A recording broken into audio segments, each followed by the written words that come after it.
Tertúlia. Então, boa tarde a todos. Hoje é dia 13 de julho de 2017, é uma quinta-feira. O verbete é de número 4.178, ele tem 7 páginas, 52 logias e 14 máximos. O tema, reciclagem do dogmatismo científico, e foi elaborado, segundo a especialidade, autopesquisologia. Quem redigiu o verbete já é o veteraníssimo, né? Você já tem vários verbetes aí? Dois. Esse é o terceiro, tá ótimo. É o Wagner Straczini. Acertei. O Wagner Straczini, ele é graduado em Arquitetura e Urbanismo e Tecnologia de Construções Civis, especialista em Gestão Empresarial e Projetos. E ele exerce diversos voluntariados aqui na Conscienciologia. Desde quando você... Desde 2012. Desde 2012. A reciclagem do dogmatismo científico é o ato e o efeito de a consciência homem ou mulher promover autorrenovações de retroideias científicas, doutrinárias, por meio do abertismo consciencial e utilização do princípio da descrença quanto aos achados auto- e heteropesquisísticos. Na pensenologia, nós destacamos o holopensene pessoal da reciclagem antidogmática, o holopensene quadridimensional saturado da ciência convencional, os reciclopensenes, os volício-pensenes.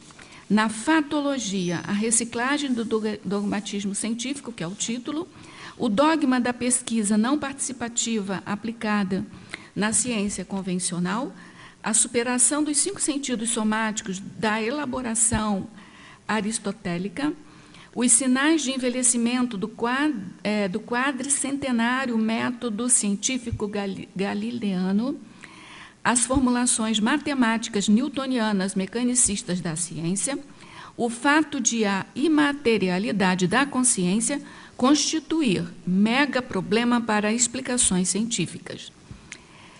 A sacralização dos livros científicos, a gurulatria aos autores renomados da ciência, a saturação de crenças pessoais desencadeando crises de crescimento, a autovivência do paradigma consciencial e do princípio da descrença, sem abdicar do conhecimento científico, a autocrítica na utilização da fartura de informações da era da supercomunicação global.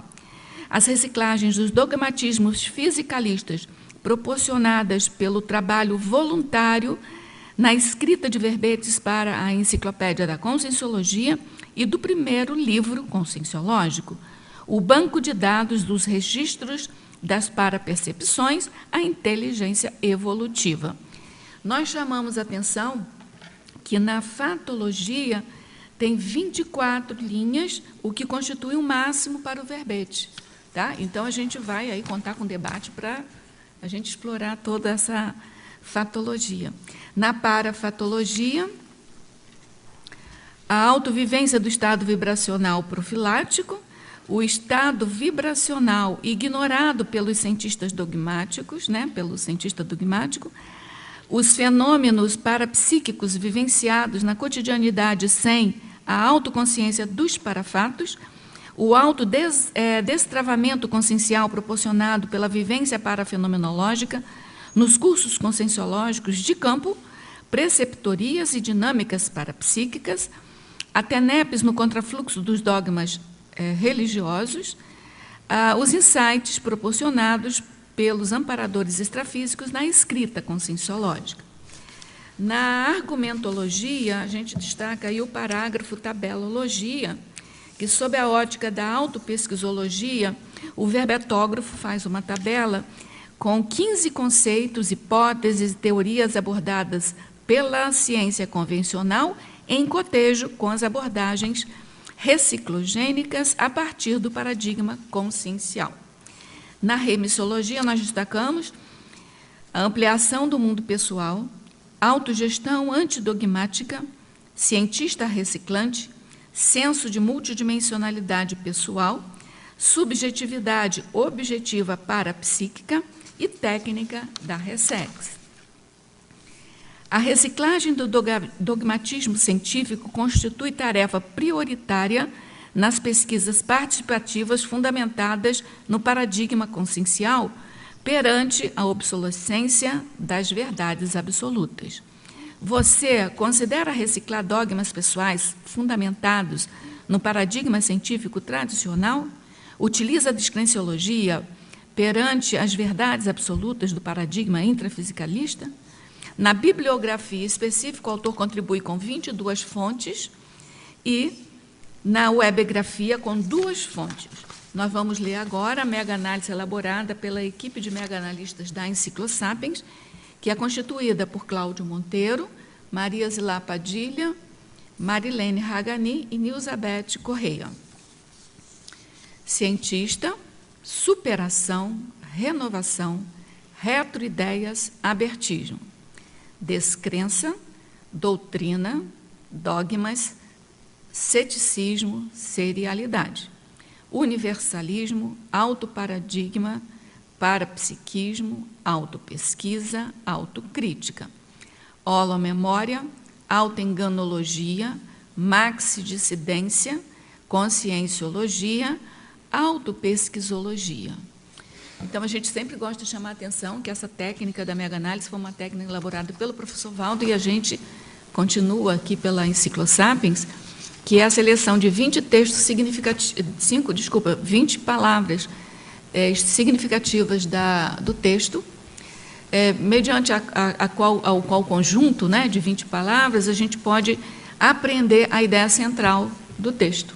É uma técnica, eu acho que vale a pena ver o verbete elaborado pelo João Paulo, que foi quem fez durante muito tempo também aplicou essa técnica aqui nos verbetes. É uma técnica que pode extrapolar a questão verbetográfica, tá bom?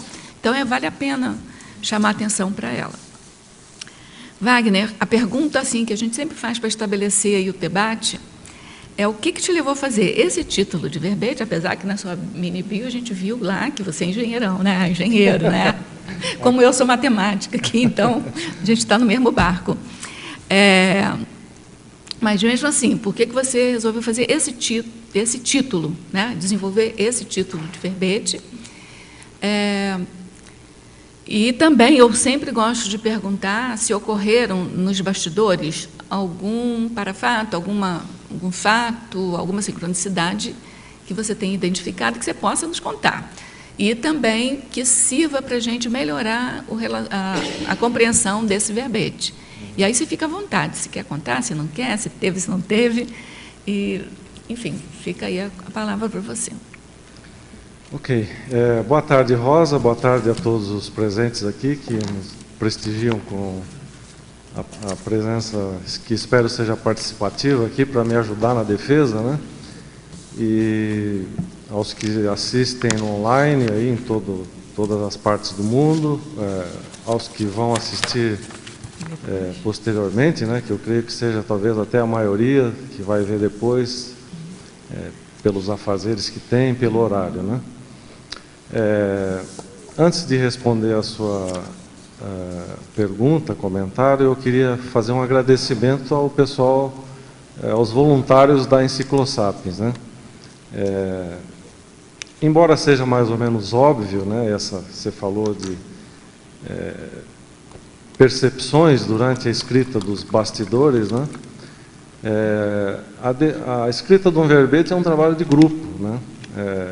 É uma proexis grupal. Então, até quando a gente escreve, vai para a revisão, alguns a gente tem contato pessoalmente, outros por e-mail, outros a gente ficam anônimos, né?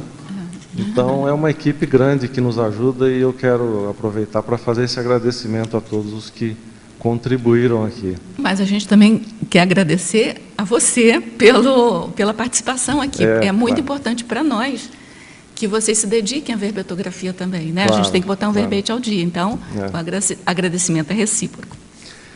A motivação para o verbete, para esse tema, é a questão do dogma, né? O dogma é um assunto que sempre eu me interessei há muito tempo já, venho estudando a questão do dogma, no sentido da verdade absoluta. porque essas verdades absolutas, elas fizeram parte da minha vivência, nas tomadas de decisões importantes de toda a minha existência. Sempre teve alguma coisa de dogmatismo. Primeiramente, a influência do dogmatismo religioso. No período que eu estive vinculado à religião, não preciso ser redundante dizer o quanto de dogma que tem na religião. Depois, quando eu, na fase adulta jovem, que eu fui para a universidade, fui primeiro estudar tecnologia, depois estudei arquitetura e urbanismo, e aí já veio o primeiro conflito dos paradigmas, né, do dogma da ciência com a religião. Então eu, num primeiro momento, até fiquei um pouco encantado com a ciência, né? Nossa, quanta coisa bonita, quanta explicação maravilhosa, matemática, física, né? Cosmologia, uma infinidade de áreas. Mas aos poucos esse encantamento caiu na questão do dogma novamente, porque apesar da ciência ser mais evoluída que a religião, ela também está repleta de dogmatismo. Então, foi o meu interesse em trazer esse tema. Eu já trouxe o tema autogestão antidogmática, que foi o verbete anterior, né? E junto com a escrita desse verbete, eu comecei a escrever o primeiro livro conscienciológico, que é o título Consciência Antidogmática, que é uma reciclagem pessoal dos dogmas da religião, da ciência, sob a ótica do paradigma consciencial. Então, depois que eu fiz a última revisão do livro, veio essa percepção de falar, bom, você já fez autogestão antidogmática, fazer um específico sobre a ciência e um específico sobre a religião. Então, esse aqui está sendo apresentado agora, o outro, reciclagem dos dogmas da religião, não sei se vai ser o título definitivo, mas ou do dogmatismo religioso, vai ser apresentado, se tudo der certo, durante o curso Reciclagem da Pensinidade Religiosa, que vai ser em novembro. Você está falando aí, eu fiquei pensando aqui, é interessantíssimo esses dois dogmas, né? Porque eles se contrapõem em questões assim que a gente vê de uma outra maneira. Por exemplo, a religião admite, né, uma vida após a morte, mas não faz, de qualquer modo, a autoexperimentação e não tem experimento, nem heteroexperimento, eles não fazem experimento nenhum. Eles só acreditam e pronto. A ciência convencional, já ao contrário, tem um método científico que procura encontrar uma verdade, não é necessariamente absoluta, porque eles têm a refutabilidade, mas eles não conseguem dar aquele avanço para a consciência e para a vida após a morte, né? Então, eles se restringem só aqui. Então, assim, de qualquer modo, os dois usam dogmatismo, cada um numa vertente, mas são dogmas. E a gente, com a autoexperimentação, né, usa o melhor da ciência, não usa nada da religião, a não ser o sentido, o senso de religar, né, que é a essência da palavra. Enfim, na paraprocedência, né, a gente buscar a paraprocedência, o conhecimento de quem somos nós na paraprocedência, mas longe de dogma. Exato. Tá certo? Eu acho que é interessante você falando assim. A gente conversa muito sobre isso aqui na Conscienciologia, mas assim, ficou claro para mim a contraposição aí do que falha na religião e no que falha na... O outro ponto é o seguinte, eu abandonei a religião, mas eu não abandonei a ciência. Aqui não quer dizer que reciclagem, o que eu quero destacar aqui é a verdade absoluta da ciência, né? E o fato da parte materialista da ciência. Eu acho que é mais a materialista, porque o absolutismo, assim, apesar de ter, a gente é que leva os resultados da ciência como absoluta, mas eles têm os métodos lá de pesquisa que têm a refutabilidade. Certo. Então, a refutabilidade, em princípio, não seriam, né? Não seriam para serem usados como verdade absoluta. Exato, mas é o fato, né? de não abrir a hipótese de para questões transcendentes da matéria, quer dizer, tudo é matéria, né? Então esse acho que é o... a questão mais séria o mais séria, né, da ciência é o materialismo. Né? Eles não avançam. Bom, você já tem o microfone? Vai lá. Wagner, parabéns aí pelo verbete. Obrigado. E eu gostaria que você aprofundasse aqui no coloquialismo, na segunda linha, a autocriticidade cosmoética vivenciando as forçações de Barra nas interpretações das percepções extrasensoriais, PES. Certo. Quando eu pensei em colocar essa acepção aqui da forçação de Barra, né, na coloquiologia, é que às vezes eu vejo assim a questão, a pessoa deixa o lado da religião e deixa o lado do materialismo científico e passa a ver tudo como se fosse uma percepção extrasensorial, não é? Então, e a minha intenção de colocar isso aqui é que primeiro nós temos que eliminar a questão física. Por exemplo, algum comportamento que a pessoa tem, alguma patologia, já quer logo levar para o extrafísico, é psicológico, é espiritual, não sei o quê. Não, tem que ver a parte física. Vamos primeiro eliminar o físico. Essa questão que eu coloquei, não forçar a barra. Vamos primeiro limpa a parte física, né? Senão fica um religioso de qualquer modo, né? Agora acho interessante. A pessoa está com dor de cabeça, não, é alguma coisa. Não. Pode ser dela mesmo, pode ter comido alguma coisa ruim. É uma coisa biológica, essa é a intenção que eu coloquei. Sim, mas é interessante que quando você faz isso, você evocou a parapsicologia, porque o PES é justamente um dos elementos estudados na parapsicologia, ali as percepções extrasensoriais. E o que a gente observa dentro do teu tema é que o professor Valdo ele comentava que o fenômeno da proxologia, ele foi assim a proxologia quanto ciência seria uma subdivisão da própria parapsicologia. Certo. E que a parapsicologia quanto ciência, ela já teve uma cadeira, já teve assim um ambiente de pesquisa, né, no meio científico, e segundo ele foi feito ali devido a charlatanismo e diversas situações que colaboraram para tirar o crédito, né, da pesquisa da parapsicologia, foi feita uma votação no meio acadêmico e achou-se que a parapsicologia não era ciência. E foi banido essa pesquisa, né, do ponto de vista da comunidade científica, que é um dogma científico, né? Então, o que é interessante é que quando você traz isso, você traz essa história, e eu queria justamente trazer aqui, né, a importância de você ter citado isso, e aí mostrar que tem, né, quem quiser estudar, pode estudar a SPR, né, que é a Society for Psycho Research. Vocês vão perceber que desde o século XVIII já tem muitas unidades espalhadas na Europa, e também hoje, inclusive, tem a ASPR, que é a American Society for Psycho Research, coisa que até o professor Valdo ele procurava comprar os anais e fazer intercâmbio, né, de pesquisa com eles. Então o ciclo tem toda a coleção, ou se não tem toda, tem quase toda. E que isso daí já mostra, né, bem interessante esse ponto. Outro ponto que eu gostaria que você trabalhasse, na página 2, na fatologia, linha 12ª linha, você fala sobre a anticientificidade do pesquisador, descartando vivências subjetivas não explicadas pelo paradigma em vigor.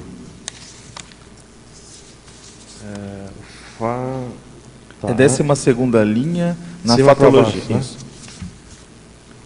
Ele está abaixo da linha da ciência meteorológica.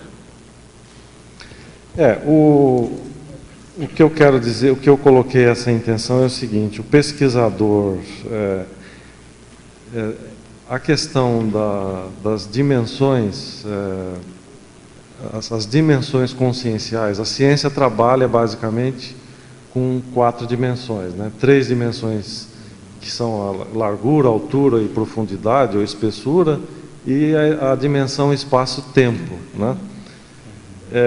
Só que o próprio cientista ele vivencia outros estados de consciência. Por exemplo, a própria vigília física é um estado consciencial. o sono, o sonho, o pesadelo, alguma intuição que ele tenha que não seja intrafísica, que não seja material, ele descarta. Não, isso aqui não vale a pena porque não é científico. Então esse é que é a intenção que eu coloquei aqui, que ao fazer isso é uma atitude anticientífica, né? Total. Ele não deveria descartar, mas ele descarta porque ele fala, não, isso não pode ser explicado pela ciência, pelo padrão científico, né? Então não existe. Sim. Isso não existe. Agora, Wagner, eu acho interessante de trazer 2 pontos aqui, que isso que você trouxe é bem sério. Um primeiro ponto que a gente vê é a história lá do Carl Sagan, justamente que fez a série Cosmos, e que o professor Waldo até comentou aqui que teve uma situação que ele publicamente era totalmente contra esse processo do extrafísico, do ponto de vista do espiritismo, qualquer efeito, né, dessa vivência, acreditava, sim, do ponto de vista, admitia a multidimensionalidade física apenas. Então ele rechaçava qualquer ideia totalmente que você está falando, né? Ou seja, o processo da consciência sobrevivendo uma outra dimensão, né? Então, e o Carl Sagan, ele era um cientista assim, brilhante, né? Se a gente for avaliar o que ele produziu em termos de ciência física, ele é adorado até hoje, né, por muitos, né? Mas a gente vê que ele tinha essa lacuna, esse trafal, né, de não conseguir ter essa barreira, superar essa barreira dogmática. E uma outra curiosidade que eu queria trazer para vocês também, é que eu vivenciei isso. Em São Paulo, o IPC fez, acho que em 96, o Fórum Internacional de EQM, que foi em São Paulo, e lá teve o pesquisador inglês, o Peter Frenick. E o que acontece? Peter Frenick, se vocês entrarem lá e forem estudar a EQM, é um grande pesquisador inglês, muito sério, até a gente chamou, convidou, foi lá a São Paulo. Eu lembro que estava envolvido nesse evento, nesse fórum, a própria Mabel, né, a professora Mabel, o professor Amaury Pontieri.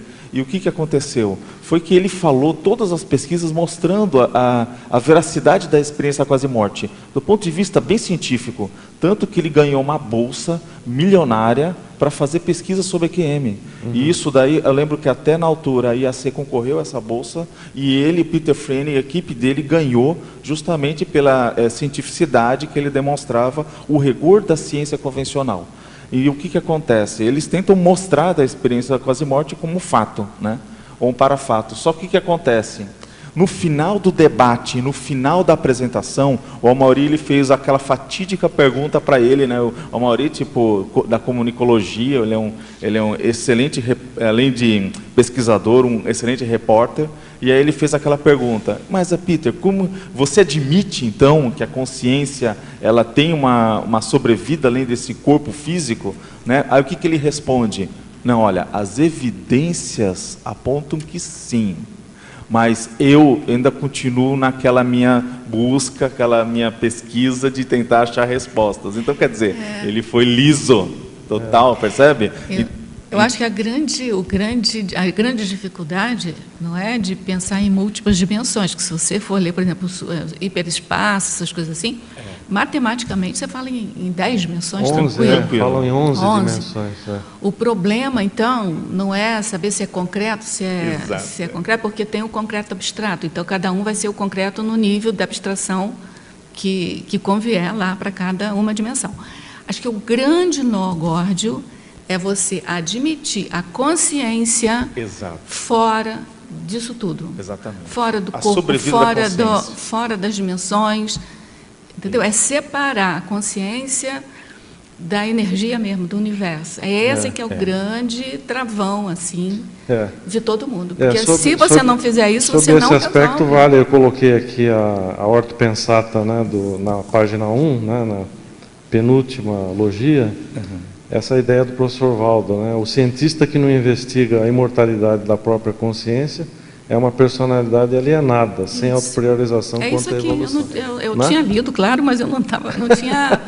Quando eu falei isso, eu não tinha remetido a essa ortopensada, mas é isso. É essa ortopensada. Eu acho que... Só para completar o que você falou do Sagan, né? Só 2 coisas sobre ele. Primeiro que ele ele admitiu no final, já porque ele estava doente e tal, ele era agnóstico, ele se declarou agnóstico. Né? Então isso já melhorou um pouquinho. Torna menos pior. Menos pior. E o outro é o seguinte, ele liderou o projeto da Voyager, né? Sim, que é a busca de Sim. vida no universo. Os extraterrestres. Só essas duas coisas. Já ajuda, né? Que já ajudou bastante. Bom, Obrigado. Posso passar para frente? Olha, eu acho que ela estava na tua frente. Tá?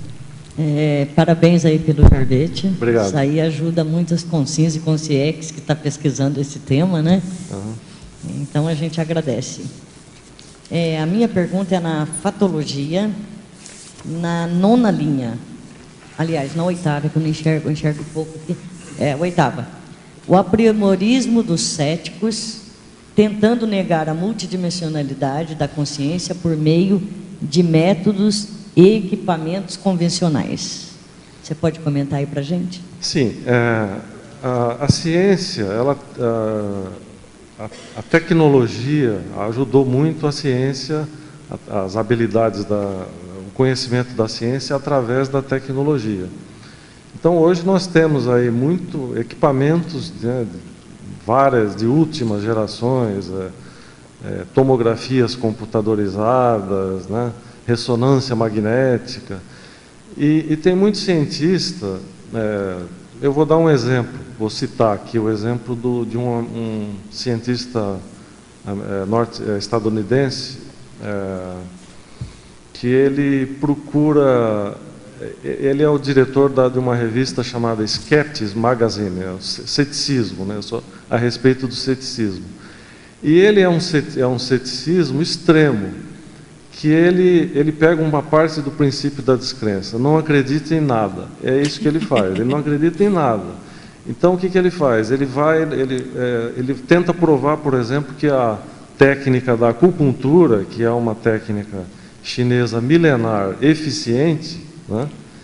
Ele deita lá numa maca, as pessoas colocam as agulhas nele, e ele diz que não sentiu nada. Que para ele aquilo não... Se ele for casca grossa, ele não sente nada. Exato, mesmo, não. mas ele já é o apriorismo, ele já vai com a ideia de que aquilo não funciona, isso não existe. Então é essa a intenção que eu coloquei. Você pode ver na internet, tem muitos cientistas dessa parte cética buscando descaracterizar o parapsiquismo ou a experiência extrafísica através do equipamento convencional. Então, o equipamento convencional, ele foi direcionado para a matéria, principalmente para a matéria. E quando nós estamos falando em paradigma consciencial, nós estamos falando de um novo paradigma, não do paradigma materialista. Agora, só um instantinho, você conhece, continuando esse assunto, você conhece as pesquisas que são elaboradas ali na Ectolab? Tem umas pesquisas muito interessantes.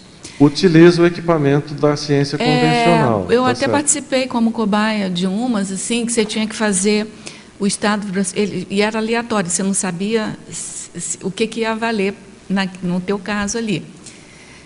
Então, algumas pessoas faziam o estado vibracional primeiro e depois faziam uma medição lá, eu não vou saber te dizer direito, mas os tecidos intermoleculares. E outros faziam a medição antes de fazer o EV, ia fazendo alternado assim. Eu sei que deu uma representatividade bem grande na diferença entre esses espaços, os espaços que existem entre as moléculas, entre os tecidos, não sei te falar bem não. E quando você fazia o estado vibracional, aquilo melhorava. E as pessoas e quando você fez o teste, né, o exame antes do estado vibracional, você via direitinho, à medida que você ia fazendo o estado vibracional, que aquilo ia melhorando. E o que indicava, né, que o estado vibracional melhorava até a saúde, porque esse alargamento, esse espaçamento era relativo com a saúde da pessoa, sabe? Então, assim, eu acho bem interessante. Você, se quiser procurar saber, para quem gosta de fazer esse tipo de pesquisa, vale a pena, entendeu?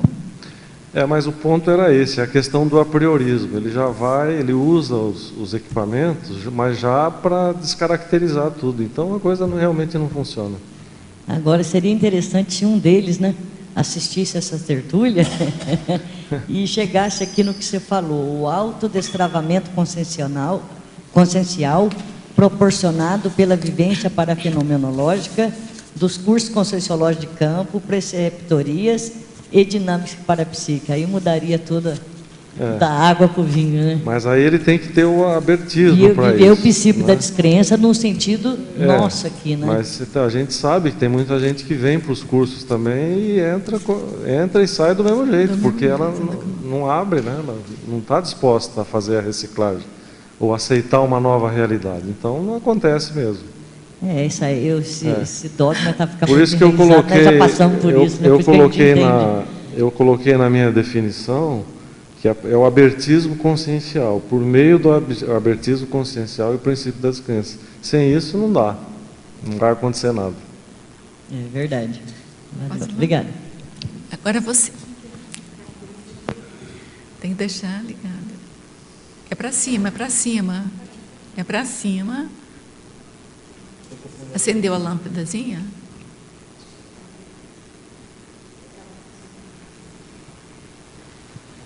Olha, tem uma ali atrás.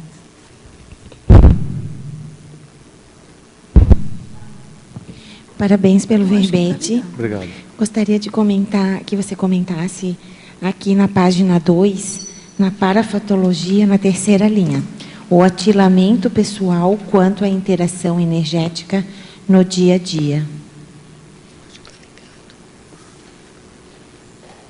O atilamento pessoal quanto à interação energética no dia a dia. Essa é uma questão...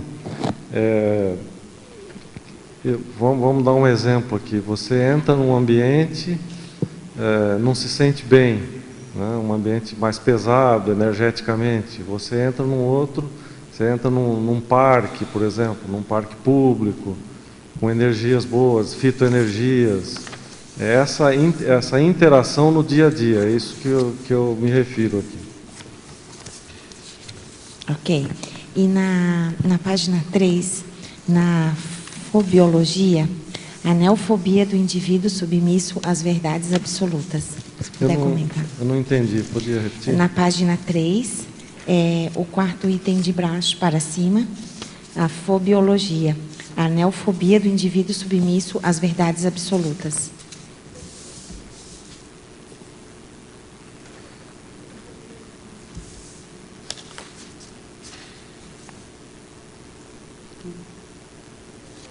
A neofobia do indivíduo submisso às verdades absolutas.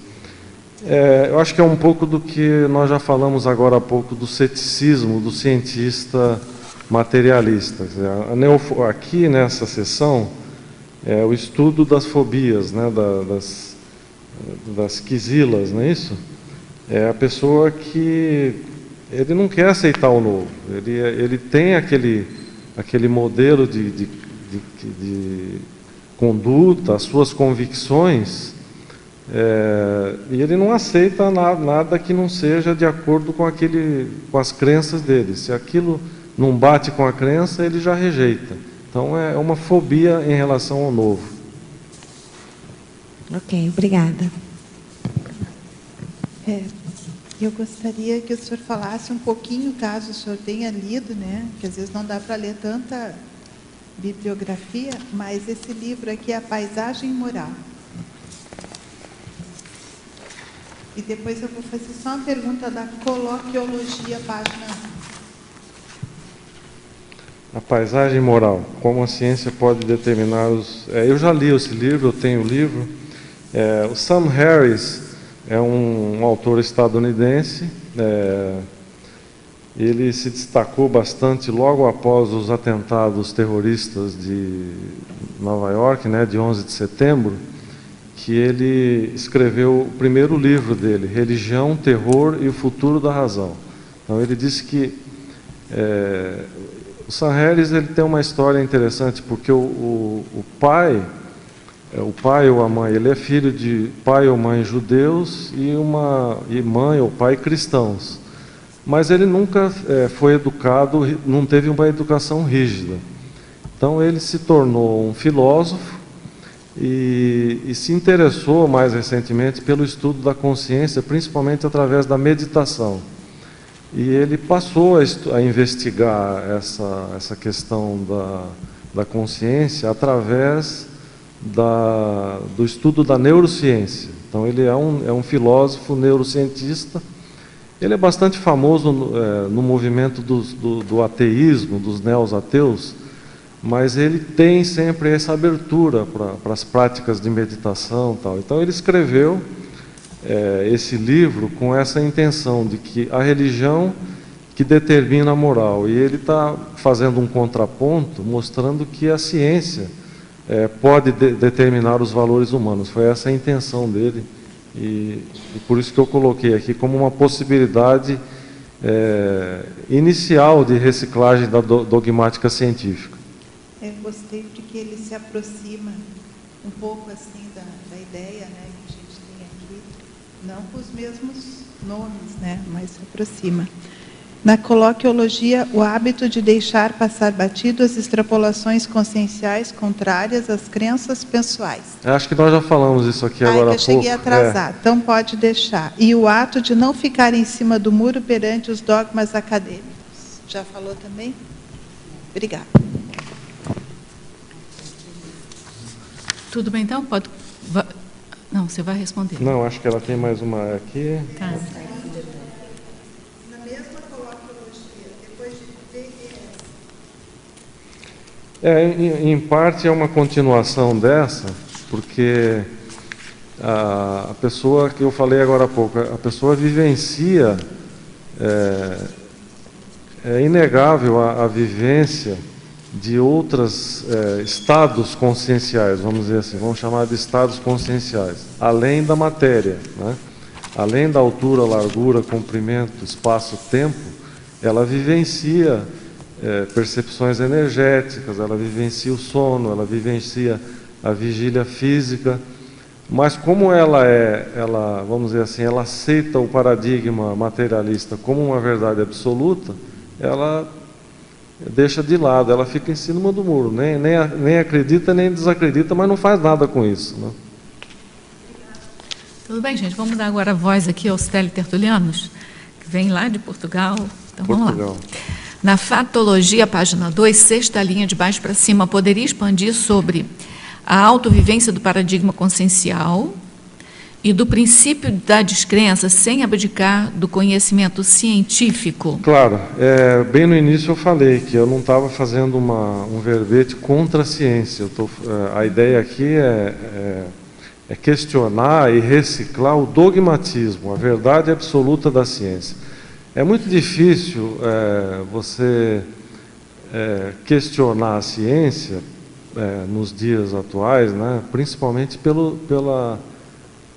vamos dizer, pelos resultados práticos da ciência. Pegamos o exemplo aí da tecnologia, através da tecnologia de informação, da medicina, né? Que influencia diretamente na vida das pessoas. Então, você questionar isso, uma coisa que é tão bem sucedida, não é fácil, não é uma missão fácil. Mas o aspecto a ser chamado aqui é a questão daquilo que a ciência trata como verdade absoluta, sem admitir o questionamento. Porque até a medicina a gente tem que questionar muito, né? Mas ele tem lá a base científica dele. Exato. Se bem que é muito mais estatístico e probabilístico do que exato, né? Na medicina, até eu cito um exemplo pessoal. Há poucos dias eu estive com a minha esposa e a nossa filha mais nova numa consulta, e eu questionei o médico sobre um medicamento que ele passou lá, né? E eu achei que aquilo não... Falei, não, isso aí não tem nenhum efeito. Mas ele falou, não, isso aqui é cientificamente comprovado. Bom, já acabou, né? Não, é a resposta, eles têm essa resposta. É o dogma da ciência. É cientificamente comprovado, não, e depois você não pode questionar. Eles tratam todos do mesmo jeito, um remédio para todo mundo, isso não é impossível de dar certo, né? Mas, enfim, está salvando muita gente, cada um que estude as suas próprias dificuldades, né, de saúde, próprias doenças e questione, né, cada um a sua vida. Na fatologia, página 2, terceira linha, poderia citar alguns sinais de envelhecimento do quadricentenário método científico galileano? Bom, o método de Galileu Galilei, que foi o precursor do método científico tradicional, né?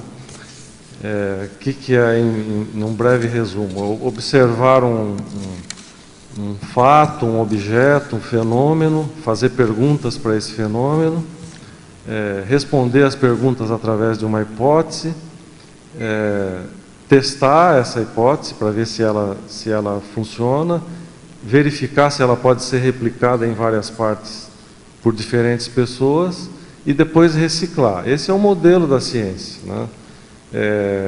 Que vem já há 400 anos, há 3 séculos. Mas se a gente considerar esse modelo materialista, nós mesmos aqui estamos mostrando, através das técnicas da conscienciologia, e outras ciências também mostram, né? Dentro da própria ciência, a psicologia, a psiquiatria, neurociência, existem várias áreas científicas que já mostram diferentes aspectos desse modelo. A predomínio da ciência ainda é o modelo de Galileu, mas já existe um sinal de envelhecimento pela própria realidade. Na coloquiologia você já respondeu, né? Das extrapolações conscienciais, né? Na pensenologia, página 2, final da 5ª linha, poderia relacionar os volicio pensenes com o tema do verbete? Volicio pensene, a ideia aqui da vontade, né? É isso o aspecto que ela... o volicio pensene é da vontade. Da vontade. Então, a reciclagem do dogmatismo depende do abertismo. Eu coloquei na definição do abertismo e da vontade da pessoa fazer os achados, fazer as pesquisas, a autopesquisa, investigar a si mesma, usar as pesquisas de outras pessoas e tem que ter uma vontade para buscar um novo, uma abertura de hipótese. Eu acho que essa é a questão da volicio-pensenidade. Abrir hipótese para novas realidades, não ficar preso ao materialismo. Além do que, né, se você começar a pensar sobre a origem da vontade, dos pensenes da vontade, você vai acabar chegando na série X, né? Por que uma pessoa tem uma volicio-pensenidade estruturada e outra não tem? Não é? Pode ser até da mesma família, pode ser até de irmãos gêmeos. Então, assim, você, se buscar a origem, né, a causa, você vai chegar na consciência, né, que é o primeiro poder da consciência. Na fatologia, página 2, 2ª linha, poderia elucidar a superação dos 5 sentidos somáticos da elaboração aristotélica? Os 5 sentidos somáticos aí, né? Audição, visão, olfato, paladar e tato. Isso foi atribuído a Aristóteles lá, não sei exatamente, 400, 500 anos antes da Era Comum, né? Já são 2.500 anos desse modelo aristotélico, né? De 5 sentidos. Agora, existem outros sentidos que a própria ciência já está começando a trabalhar um pouco nisso. Tem um psicólogo estadunidense, Paul Ekman, ele escreveu um livro que ele propõe 5 novos sentidos, né? Entre eles a dor, o medo, o nojo. Ele coloca assim uma proposição de ampliar. E a autossuperação é a própria vivência de entender que há outros sentidos, né? A própria percepção extrasensorial, a intuição, são sentidos. Porque quando nós estamos falando aqui sentidos somáticos, eles só se relacionam ao soma, mas não são só esses 5, né? Dor, fome, tem outros sentidos que às vezes são deixados de lado. É mesmo porque o insight, por exemplo, mesmo que você não admita de onde saiu o insight, a origem, né? Mas pelo menos vem pelo cérebro, né? Então, é o sentido do cérebro, pelo menos, né? Na fatologia, página 5, final da 7ª linha. Poderia discorrer sobre as posturas dogmáticas nos debates sobre as mudanças climáticas da Terra? Sim. Quando eu atuei no mundo corporativo, eu fiz parte de um grupo na minha empresa, uma empresa multinacional. Eu fiz parte de um grupo que tratava da redução de gás carbônico na atmosfera das fábricas do grupo onde eu trabalhava. Era uma fábrica multinacional, tinha mais de 80 fábricas espalhadas pelo mundo, e foi aí uma diretriz, uma estratégia da empresa de trabalhar nessas mudanças climáticas. A questão do debate do clima, existe muita coisa aí, polêmica a respeito, se é uma verdade, se não é, mas a minha intenção de colocar isso aqui foi da minha experiência, de as pessoas que faziam parte desse grupo, eles adotavam um relatório, que é o relatório do IPCC, do Painel Intergovernamental de Mudanças Climáticas, que entre uma das particularidades, ele era assinado por 2.500 PhDs. 2.500 PhDs foram signatários desse documento. Ele está disponível na internet, pode colocar lá no Google. Mas fala de novo para mim, esse documento faz o quê? Ele ratifica o quê? Ele mostra a influência do clima na temperatura da Terra, no aumento da temperatura. Tá. E uma das questões é a emissão de gás carbônico. Né? E o que eu coloquei isso, que as posturas dogmáticas é justamente isso, a pessoa, alguns membros do grupo, eles seguiam aquele documento ao modo da Bíblia. Não, é aqui, está assinado por 2.500 PhDs. A justificativa é que está assinado por 2.000 e tantos. Então, é verdade. Então é uma verdade absoluta. Ninguém não podia ser questionado. Mas já tem questionamento. Já tem questionamento, mas quando eu falei aqui as posturas dogmáticas é a pessoa aceitar isso de uma forma como verdade que não pode ser questionada. Por outro lado, eu acho que é importante esses manifestos com muitas assinaturas, né? Claro. Porque eu me lembro, por exemplo, quando eu defendi o verbete hipersensibilidade eletromagnética, eu lancei mão, por exemplo, porque a maioria dos médicos, da população, nega a influência. E você estudando, você vê que tem, mesmo sem ser da área médica, você vê que tem conexão. E aí tem assim um grupo de estudiosos que contrapõe a maioria dos outros. Então, esse movimento de juntar cientistas em grupos, por um lado, é interessante também, porque mantém outra... É como... Pois, se for um só falando, vai sair na poeira. Mas se juntar um grupo, aquela voz tem mais força. Entendeu? Então, eu acho assim, tudo é relativo, né? Você não pode usar o resultado de um grupo como verdade absoluta, mas que vale a pena você ter, sem dúvida, esses grupos, né? Eu acho que é importante. Não, o documento é muito bom, é muito bem feito, muito bem elaborado. Mas na hora que a gente lê, tem que botar em dúvida, né? Tem que abrir hipóteses. Né? Eu acho que é sempre a questão de deixar uma porta aberta para uma realidade nova, para uma atualização. E eu acho que é isso que, às vezes, a pessoa perde, né? acaba adotando. É quase uma postura religiosa, né? De seguir porque foi 2.500 PhDs que assinaram. Aí pronto, já está cristalizado ali. Página 3, politicologia, último item, o Estado laico. Você poderia comentar um pouquinho mais?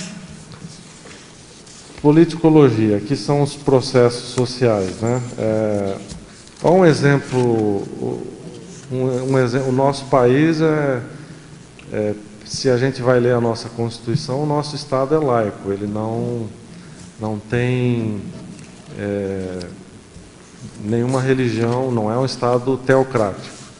Mas a influência da religião no nosso estado, ela é patente, né?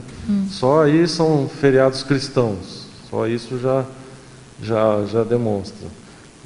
Corpus Christi, Páscoa, então é um estado laico, mas não é tanto assim, né? É só por decreto, né? Até o dinheiro, né, tem. É só por questão decreto. religiosa. E também aproveitando o paradoxo de cima, que também tem tudo a ver, o paradoxo dos cientistas, materialistas, adeptos religiosos. Exato, eu coloquei essa paradoxo é um paradoxo porque é uma aparente contradição, né? Eu, quando escrevi isso, eu pensei nos precursores da ciência moderna, né? Que eu falei agora há pouco, Galileu.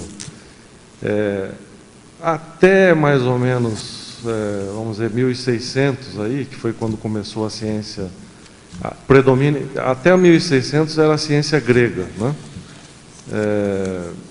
Que foi um questionamento dos mitos, né? A saída do mito para um aspecto mais científico. Até 1600 se admitia um universo, vamos dizer assim, espiritual, né? Não era só o universo era um organismo vivo, não era só uma matéria. Esses cientistas precursores, Galileu, Bacon, Kepler, René Descartes, Boyle, eles sistematizaram a ciência como tudo material, com base materialista. Só que, no particular, eles eram cristãos, pelo menos esses 6 que eu citei. Mais ou menos, eles eram obrigados a ficar pelo menos calados, né? Para poder não serem mortos também, né? Então, se eles eram mesmo religiosos, não tem como... E também tem outro lado da moeda, né? Tem algumas linhas religiosas, por exemplo, espiritismo científico, que tenta passar, né, esse caráter de ciência para a religião. Então seria quase a mesma faceta, só que do paradoxo, só que do outro lado, né? No caso de Galileu é bem conhecida a história, né? A questão de a Terra era o centro do universo, e ele falou que não era a Terra que era o centro do universo, era o Sol, né? Mas aí depois teve o Galileu, né, que você está falando, ele teve que desdizer, porque senão ia para a fogueira. Então, ele era católico? Não sei. Exato. Você vendo as coisas do Descartes, ele mudava às vezes a teoria dele, porque a igreja ia lá e dava uma prensa. Exato. Ele era católico, ele era religioso, sei lá, não sei, né? Galileu, até que ponto nós ainda temos Galileu coisa, diz que não morreu porque era amigo do Papa, né? Então ele teve que desdizer o que ele disse e tal. Entendeu? Né? Então, diferente de Giordano Bruno, que manteve a posição e foi queimado. E o que adiantou? Né? O que adiantou? A sorte é que ele viajava muito e espalhou tudo que ele escreveu pela Europa. Senão, nem as coisas que ele escreveu teriam sobrevivido. Entendeu? Agora, resolve, não sei, é um dilema. Ainda bem que a gente não tem mais a fogueira aqui. Porque era um dilema, né? Você volta atrás ou você enfrenta a fogueira? É claro, a gente olhando essas histórias com a nossa liberdade que nós temos hoje, né, de estar aqui falando, né, é diferente, né? Não sei se naquele tempo eu poderia estar falando o que eu estou falando aqui. Seria queimado também. É bem complexo, né? Você vai. Wagner, eu gostaria de que você aproveitasse dentro desse contexto, pudesse falar um pouco na perfilologia, quando você se refere, né, do elencologia, o indivíduo pesquisador, independente, universalista e cosmoético. O que você pensou quando você elencou essa descrição aqui? Então, essa sessão aqui, o elenco, são os protagonistas aqui da história, né? Eu coloco aqui um indivíduo pesquisador independente, universalista e cosmoético, é um conscienciólogo. É tudo de bom, né? A gente vai chegar lá. É a liberdade que a gente tem para fazer isso. É o que a Rosa acabou de falar agora. Tinha que desdizer o que disse, né? Aqui não precisa. Hoje já temos essa liberdade, né, de ser independente, né, de fazer uma pesquisa, de publicar, de bancar, de defender em público com uma visão ampla. E, bom, não é em todo lugar ainda, né? Se eu fizer isso lá no Irã ou no Iraque, eu não sei se eu vou sobreviver, mas pelo menos aqui no Brasil a gente está podendo fazer isso. E essa dimensão universalista, como é que você enxerga hoje no paradigma consciencial? Universalismo é uma ideia bastante ampla, né? De acordo com o paradigma consciencial, a gente tem as dimensões, vamos dizer assim, holossomática, vários corpos, bioenergética, multidimensionalidade, multiexistencialidade, universalismo, cosmoética e autoexperimentação. A pessoa, não vou dizer que ele está totalmente livre se ele estiver na conscienciologia. Se ele não tiver uma atitude de pesquisa, de abertismo, de universalista, ele pode acabar trazendo os vícios religiosos ou vício científico aqui para dentro também. Ele ser só um seguidor das ideias, mas não autoexperimentar. Então, ele não vivencia, de fato, o paradigma. Perfeito. Tudo bom? Na teoriologia, página 3, poderia falar sobre a teoria do Big Bang e a teoria da sopa primordial? Teoria, qual foi a primeira? Big Bang. O Big Bang. Então, a teoria aqui a gente entende, é o corpo de conhecimentos, né?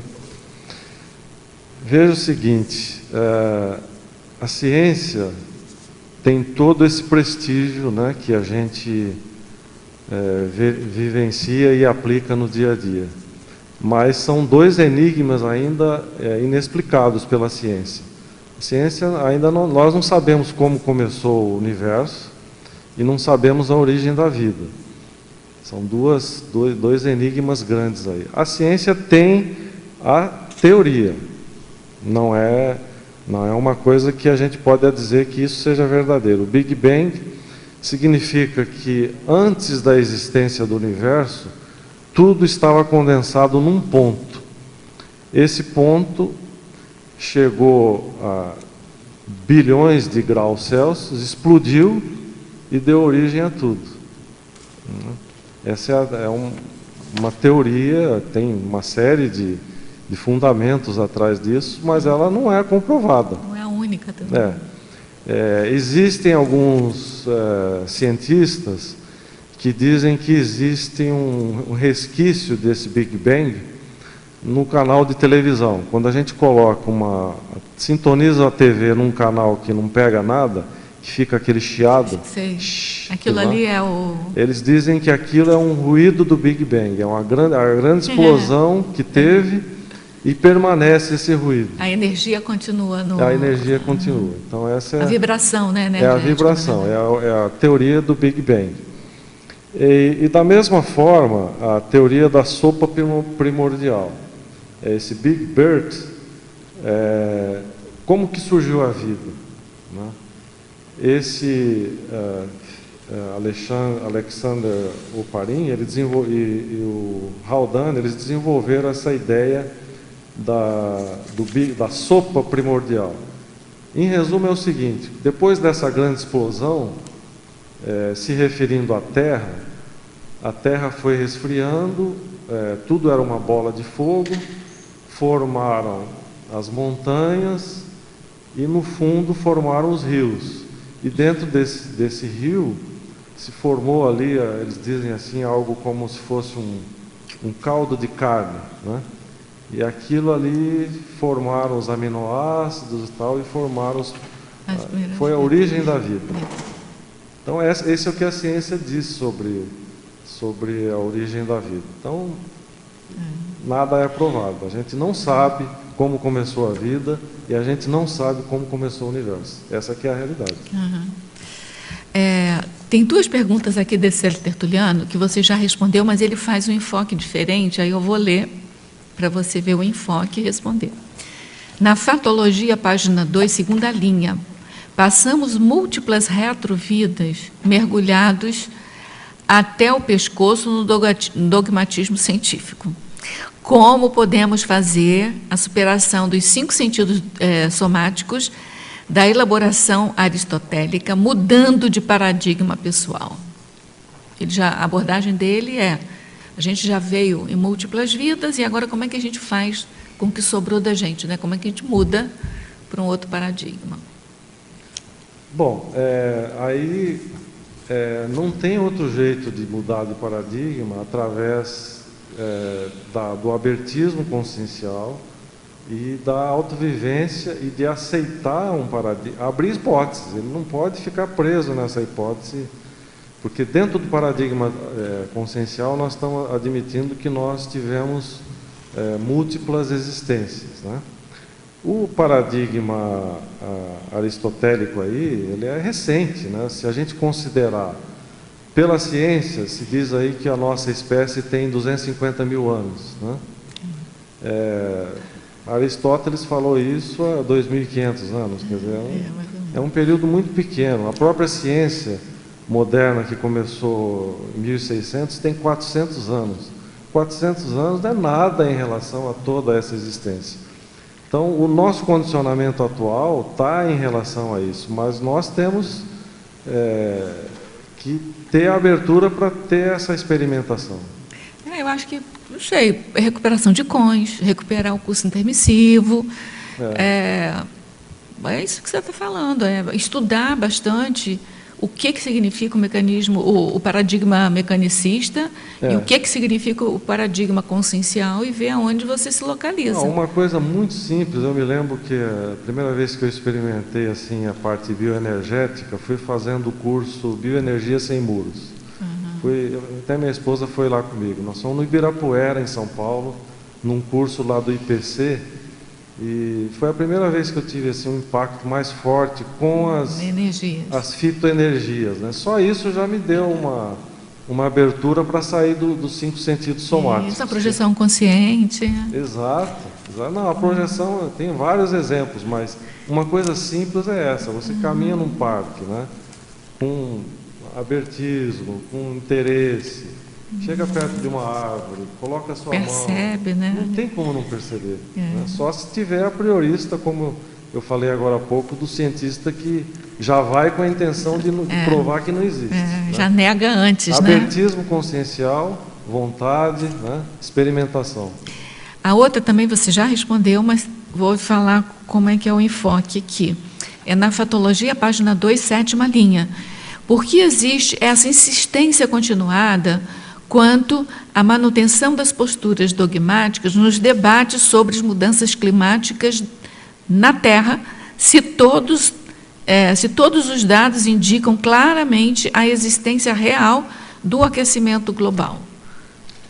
Porque eu penso que uma coisa que acho que eu não falei ainda é a exploração financeira que tem por trás disso. Né? Existe uma ideia de marketing, de venda de ideias, ou nas empresas, ou equipamentos, que justificados pelo aumento da temperatura. Tem muito marketing em cima disso, e com interesses financeiros, com interesse de ganhar dinheiro e não em resolver o problema.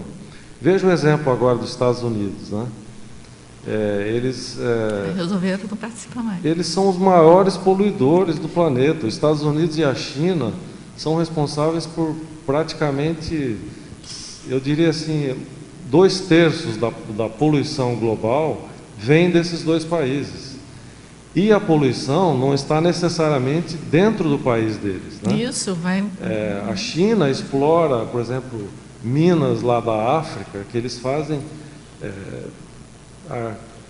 explorações minerais, queimadas nas florestas para criação, né? Plantações, para usar no país deles, mas o impacto é global. Né? E na mitologia, página 3, 3ª linha, poderia nos explicar o mito da vida única? Olha, o mito da vida única, basta você ter...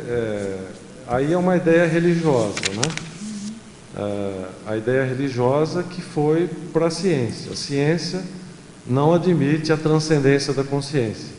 Então, mas se você tem uma projeção de consciência, que aquilo é uma experiência real para você, você já desmistifica esse mito. Basta ter uma projeção. Pois é. Bom, até antes de fazer a colocação, gostaria até de indicar, né, o verbete poluição atmosférica, que fala um pouquinho sobre o que você está falando, da questão justamente do problema da atmosfera, poluição, que você está retratando aí. E também, do ponto de vista da sinalética, a gente aconselhar a questão do desenvolvimento dos 5 sentidos, desenvolver a sinalética pessoal, parapsíquica. E uma das formas que a gente tem aqui é o acoplamentário, que é o maior laboratório grupal, e a gente possibilita ali, né, desasnar o aspecto parapsíquico, né? Então é uma oportunidade que eu acho que todo mundo aí deve procurar. Agora, professor, eu gostaria que você falasse aqui do princípio, o último princípio que você coloca, o princípio cartesiano, cogito ergo sum. Cartesiano aqui vem do René Descartes, né, que o nome latino dele é Renato Cartesius, né? Ok. Renato Cartesius, por isso que ficou cartesiano, mas é o nome francês René Descartes, né? Que ele diz? Penso, logo existo. Esse é o significado aí do cogito ergo sum. Perfeito. E eu também queria falar contigo se você já ouviu falar no princípio da navalha de Ockham, também usada na ciência? Já escutou desse princípio? Navalha de Ockham? Então, o que é a navalha de Ockham? Ele fala o seguinte, que se você tem diversas explicações sobre um fenômeno, né, científico, você vai buscar aquele que é o mais simples. O mais simples é o mais né, para adequar a situação. Só que o que acontece? Um contraponto que a gente pode fazer, por isso que é aquela história, né, que dentro desse dogma científico, toda unanimidade é burra, né, a gente tem que discordar, né, do efeito manada, que nem você está falando. E é interessante que nem sempre o que é o mais simples é o correto. Né? Ah, não, mas assim, ó, eu não estou defendendo o Ockham, não, mas quando eu leio isso, é assim, se você faz um modelo, né, para representar, a explicação daquele modelo, às vezes, é mais simples do que um modelo segundo, onde tem alguma premissa, alguma coisa que desnecessária. Ah, sim. É nesse sentido que eu penso. Então, mas nesse sentido, mas não no sentido da simplificação que capa o conhecimento, entendeu? Certo. Mas eu nesse sentido. Então, assim, não deixar nenhuma propriedade excessiva. Excessiva. Não, quanto isso está perfeito. Aquela coisa dos postulados de Euclides, né? Que ficou discutindo se o 5º postulado era postulado mesmo ou se podia ser deduzido dos outros. Sim. A preocupação do Ockham é que, para que o 5º postulado, se ele poderia ser deduzido dos anteriores, certo. Ele seria em excesso. Certo. Então, aí é nesse sentido que eu vejo. Certo. Pode ser que eu esteja enganada, tá? Mas sempre tem aquela interrogaçãozinha, é isso que eu estou querendo trazer, tipo, para não ter o efeito manada. Então, beleza. Agora, a simplificação realmente, né? Agora, tem um princípio da Conscienciologia, não sei se vocês estão lembrados, que é a simplificação da complexificação. Vocês conhecem esse princípio? É o princípio da simplificação. Deixa eu pegar aqui ele, para não ter erro aqui, peraí.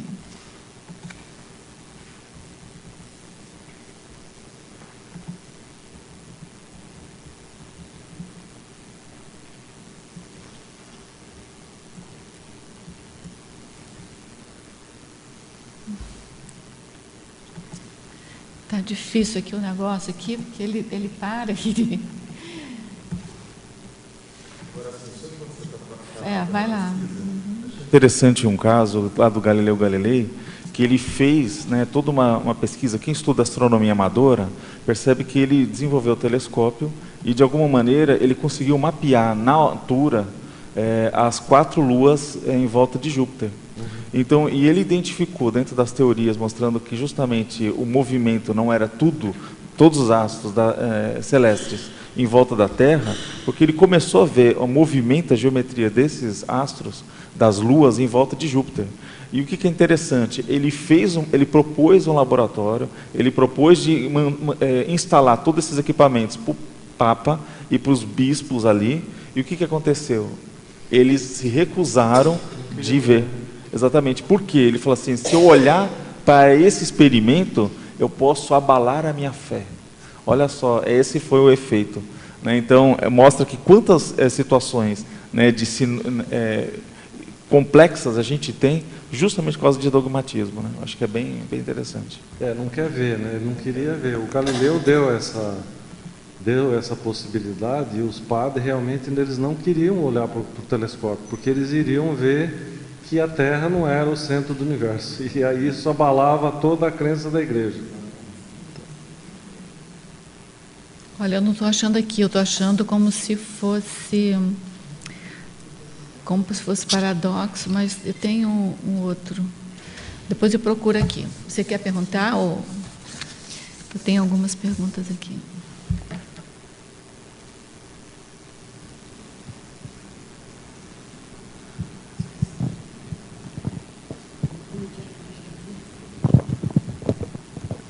Walter, aproveitando aqui o conceito do dogma na etimologia, achei engraçado uma das definições, é o que nos parece bom. É até um contrassenso, um paradoxo, né, da definição do dogma. Da definição, né? Antônimo, a etimologia da palavra. O sentido da palavra dogma é um preceito, né, um decreto, o que parece bom, né? É isso. Qual é o problema então? Né? Se parece bom, por que a gente está questionando? Né? Nós estamos questionando justamente porque ele se torna uma verdade inquestionável. Esse é o que é o sentido de dogma no Ocidente, na visão ocidental, ele é diferente do que era no princípio.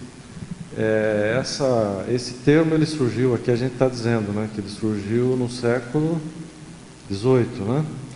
Mas essa ideia do dogma, ela surgiu, os cristãos primitivos, eles tinham uma visão do dogma que era a compreensão da existência através de experiências místicas.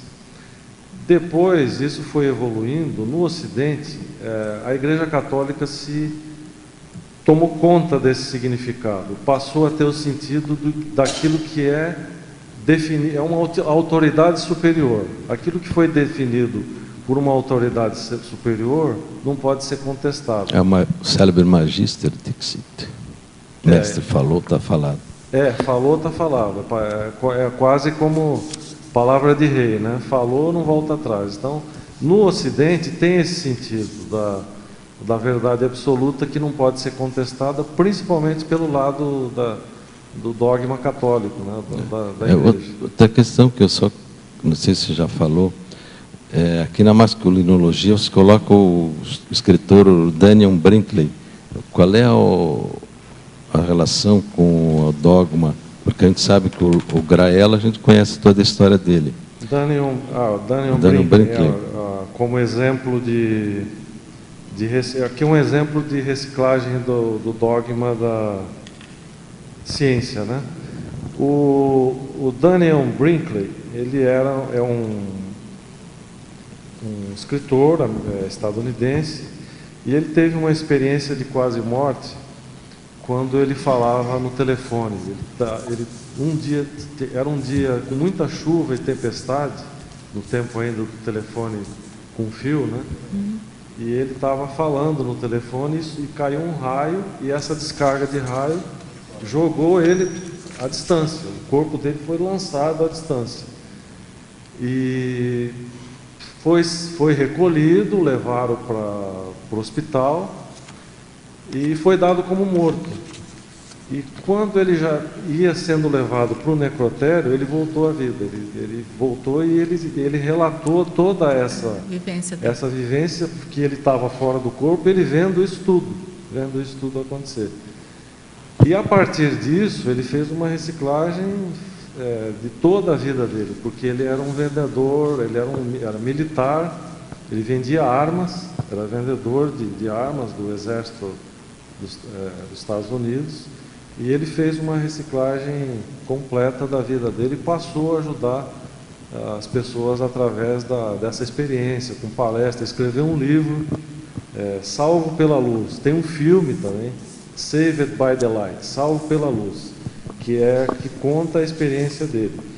E o livro foi escrito com outro pesquisador de experiência quase-morte, acho que é Paul Brunton, se não me engano o nome. É um cara que pesquisa muito sobre isso, e que ajudou ele na escrita desse livro. E ele mudou, fez uma reciclagem mesmo, né, da vida dele. E no caso do... O Raymond Moody também participou da... aparece no filme. Mas quem escreveu o livro junto com ele foi o Paul Brunton.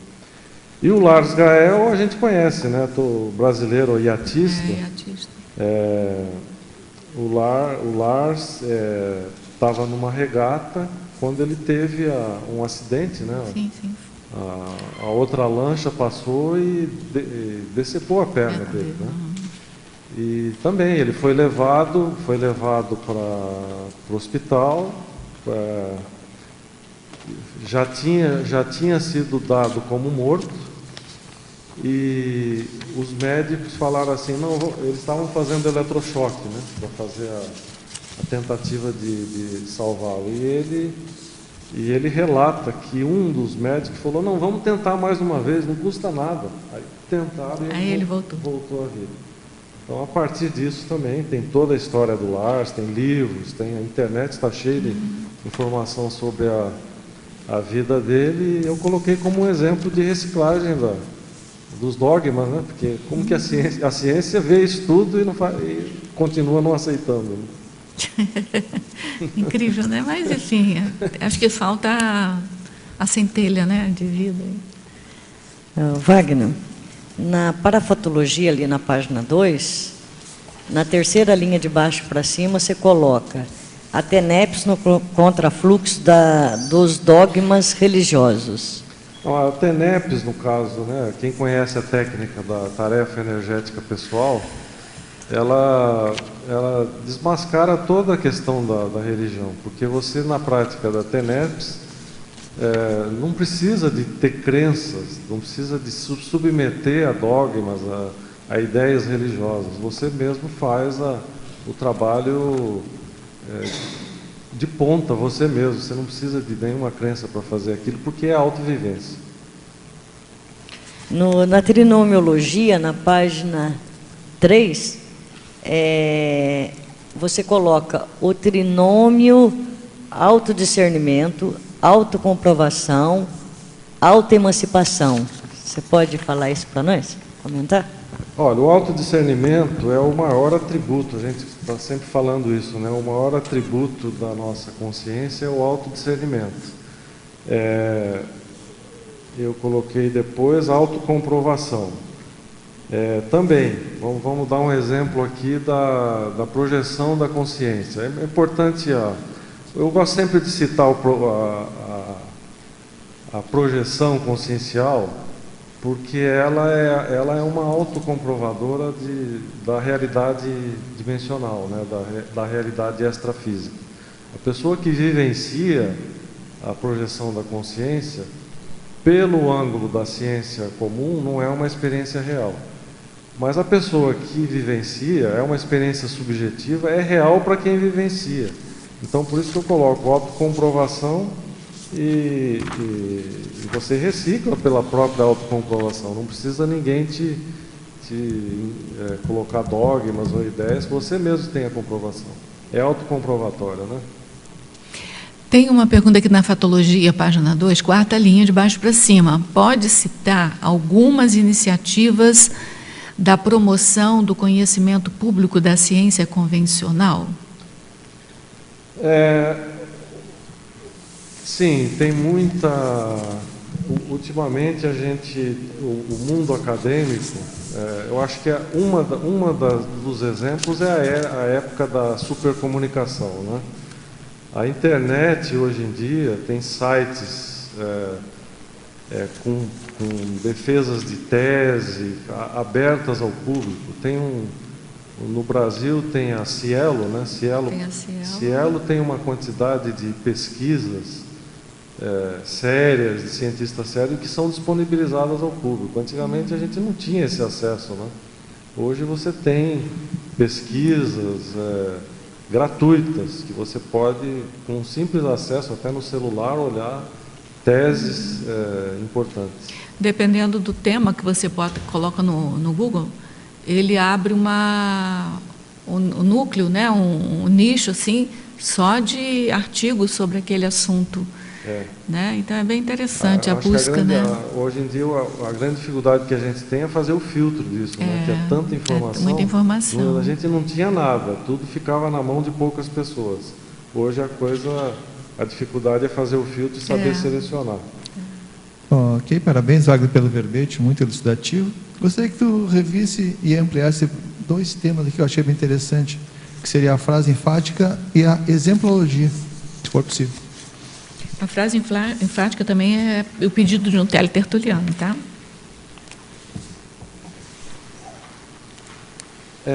O que eu coloco aqui na frase enfática é a questão da pesquisa participativa, né? Nós acho que não falamos muito disso ainda, porque o paradigma da ciência convencional, ele é baseado... Eu já falei isso, de fato, porque Galileu formulou aquela proposta de observação de um objeto, observação de um fato, observação de um fenômeno, fazer as perguntas, fazer hipótese e replicar e reciclar.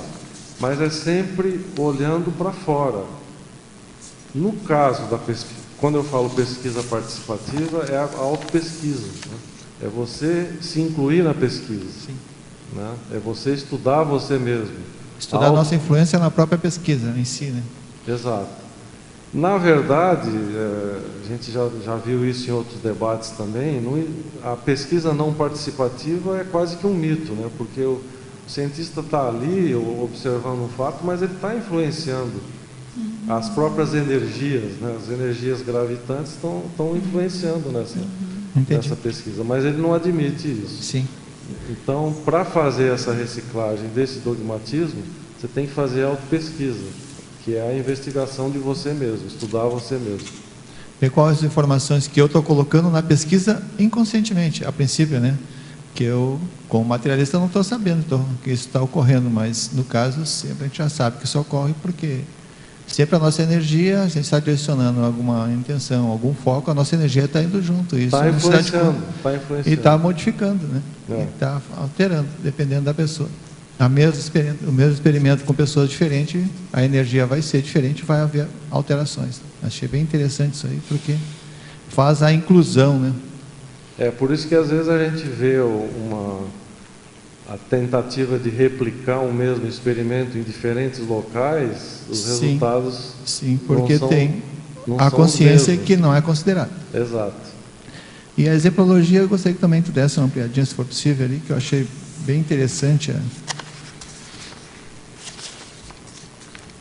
as reciclagens.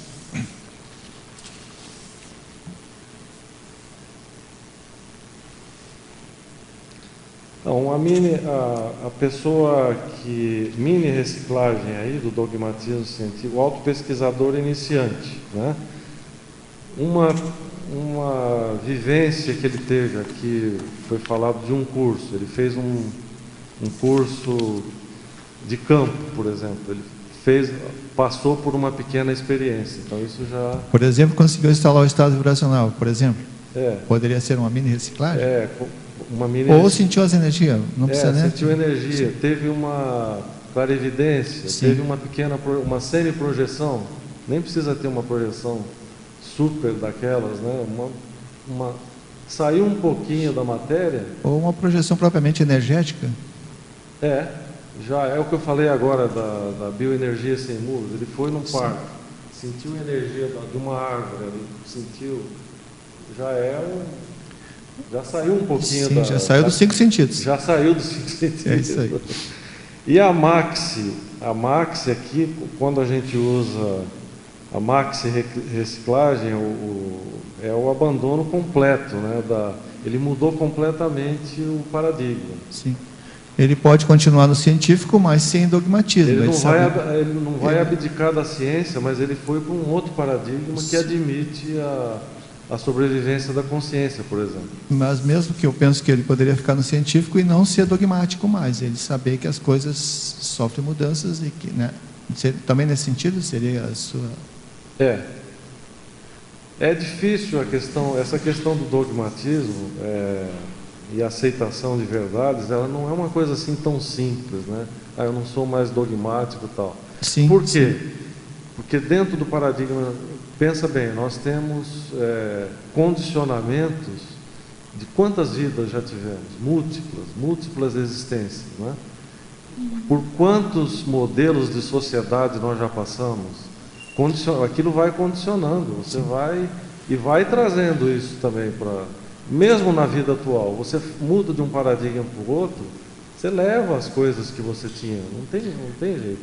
Eu penso assim a partir da ideia de que nós reciclantes, somos cientistas de nós mesmos, né?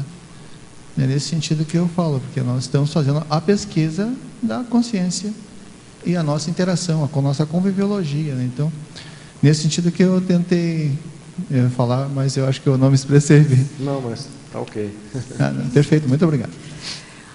Na antagonismologia, página 3, primeira linha, poderia explicar o antagonismo ideias ocidentais, ideias orientais? Por que você colocou nesse verbete? A ideia oriental e ocidental, eu coloquei em termos de dogmatismo, reciclagem, né? Porque em muitas culturas orientais, a gente tem até aquela ideia do Confúcio, né? A busca da pessoa é interna. No taoísmo, no confucionismo, no hinduísmo, em culturas ou religiões antigas, ou até das filosofias orientais, se admite essa busca mais interna. Na filosofia ocidental, é de fora para dentro, é mais essa coisa da imposição. Na China, eles usam muito energia.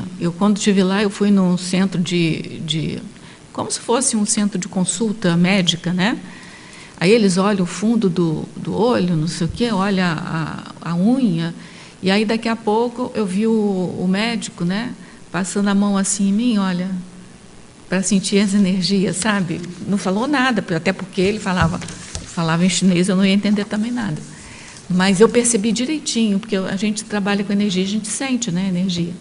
Então, eles também fazem a leitura energética, então eles já têm uma outra visão diferente da medicina ocidental aqui. Sim, né? Nas ideias ocidentais, a influência do cristianismo, né? Toda a Europa, Estados Unidos e América, a influência da formação ocidental foi a partir dos descobrimentos aí que vieram. Então a religião cristã predomina, então fica a coisa daquela coisa de fora, de cima para baixo. Né? Essa é a ideia de colocar esse antagonismo. Nós temos 2 teletertulianos perguntando sobre a tabela. Eu vou fazendo par e passo cada uma, tá? Então, o primeiro teletertuliano te pergunta, o item 2, ceticismo extremado versus princípio da descrença, para você falar. O ceticismo extremado é uma posição filosófica de não acreditar em absolutamente nada. Esse eu agora há pouco falei no início, né? Eu acho que eu falei desse escritor que ele duvida de tudo. Então é o ceticismo extremado. Esse é É um padrão dele, não acredita em nada. No caso do princípio da descrença, é não desprezar o que não pode ser explicado. Então, esse é o contraponto aí da abordagem conscienciológica, que é o da autoexperimentação. O item 4, evolução pela seleção natural, evolução pela serialidade existencial. No paradigma da ciência convencional, a partir das teorias do Charles Darwin, né, não foi ele o único a defender essas ideias, eu até coloquei aqui, o Alfred Russel Wallace foi um coautor ou co-descobridor da evolução das espécies, que diz que sobrevivem as espécies que melhor se adaptam. No paradigma da consciencial, a evolução é pela serialidade de vida, são várias vidas. E aqui no paradigma da ciência convencional é uma vida única, é só pela seleção natural, pela adaptação da espécie. Uhum. E o 15, verdade absoluta científica, verdade relativa de ponta. Na verdade absoluta científica, é isso que a gente está falando desde o início, né? Eu até citei o exemplo do médico que disse que aquele medicamento era cientificamente comprovado. Então, eu não poderia questionar, porque a ciência disse que funciona, muita coisa do marketing, dos laboratórios, né, que vendem aquele produto. Então, acaba se tornando uma verdade científica dentro da medicina. No caso da verdade relativa de ponta, no paradigma consciencial, as verdades são relativas, elas vão sendo aprimoradas e vão sendo mudadas de acordo com a experiência de cada um. Uhum. Aí o outro teletertuliano também te pergunta na tabelologia, ele expande mais um pouco. Ele diz assim, no item 5, tá? Como as abordagens conscienciológicas se posicionam quanto à sustentabilidade planetária, especialmente com relação ao fato de a pecuária ser o que mais tem impacto na emissão de gases poluentes, além do desmatamento, do empobrecimento do solo e da contaminação da água causada pela pecuária. Como fica essa situação sob o ponto de vista cosmoético, inserido aí também a exploração animal? Certo. A questão da sustentabilidade planetária vai se tornando cada vez mais grave à medida do aumento da população. Mais ou menos em torno de 1800, nós tínhamos 1 bilhão de habitantes, né, no planeta. E durante aí os anos de 1940 já eram 2 bilhões. A partir das novas descobertas de medidas sanitárias, vacinas e produções de alimentos, essa população aumentou. Hoje nós estamos em 7,5 bilhões de habitantes. Então, é uma questão bastante séria em termos dessa questão de produção de alimentos, né? E criação de animais, que é realmente o que mais afeta a questão do clima. Muito se fala da indústria, mas essas queimadas, as grandes pastagens, isso afeta realmente. Então, há que ter uma consciência maior em relação a isso. Uhum. Na ciclologia, página 3, poderia aprofundar o ciclo ápice da saturação das verdades absolutas, início da renovação consciencial verponológica? Eu acho que eu citei isso no início, que foi na questão da minha vivência. Eu vinha de um paradigma religioso, com base na crença das verdades absolutas da religião, que se tornaram saturadas, elas foram ficando desatualizadas. Eu passei para o paradigma da ciência, bacana, eu achei muito interessante, comecei a gostar da ciência, mas quando ela não admite a as dimensões extrafísicas, por exemplo, não admite a extrafisicalidade, fica preso só no materialismo, isso vai saturando, fica uma coisa... Foi essa na experiência pessoal.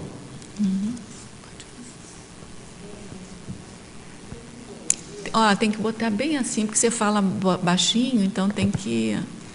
Então, aqui na mitologia, na segunda linha de baixo para cima, os mitos dos catedráticos etilistas das universidades, PhDeuses.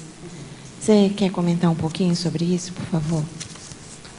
Vamos dar o exemplo aqui, voltar um exemplo prático da mudança climática, né? Não sei se ela estava aqui. Estava sim. O fato de ter sido assinado por um PhD torna aquele documento já sagrado. Sagrado, é a sacralização, né? Não é a Bíblia.